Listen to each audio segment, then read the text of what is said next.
ओडिशा हेब मदमुक्त राज्य कमिब निशा व्यवहार एथिपाई नुआ सरकार अंटा भिड़िले। आंतर्जातीय निशा निवारण दिवस में राज्य सामाजिक सुरक्षा और भिन्नक्षम सशक्तिकरण मंत्री नित्यानंद गंडक मदमुक्त ओडिशा बयान बेस चर्चा सृष्टि करिछि। चलित निर्वाचन पूर्व निशामुक्त ओडिशा पई निर्वाचन इस्ताहार में प्रतिश्रुति देइथिला राज्य बीजेपी। निर्वाचन इस्ताहार में दल पक्षर जो प्रतिश्रुति दि जाइथिला ताहाकु पालन करबा लागि किछि क्षेत्र में सरकार उद्यम आरंभ कर ए दृष्टि राज्य में मद बिक्री निषिद्ध हो पारे बोली आशा करा जायछि। अपर पक्षर मदमुक्त ओडिशा पई मिलित ओडिशा निवारण अभियान पक्षर सबु विधायक को दाबीपत्र दि जायछि। मंत्री श्री गंड कहते जे ओडिशा रे पर्यायक्रमे मद कारोबार कमिबो। सरकारी स्तर में अनेक राज्य में मद बंद करा जायछि। राज्य सरकार मद बंद करने को चेष्टा करेंगे।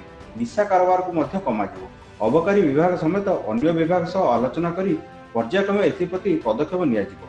ड्रग्स कारोबार विरोध में कार्यक्रम करा सुस्थ समाज गठन पर यह आवश्यक बोली श्री गंड कहते।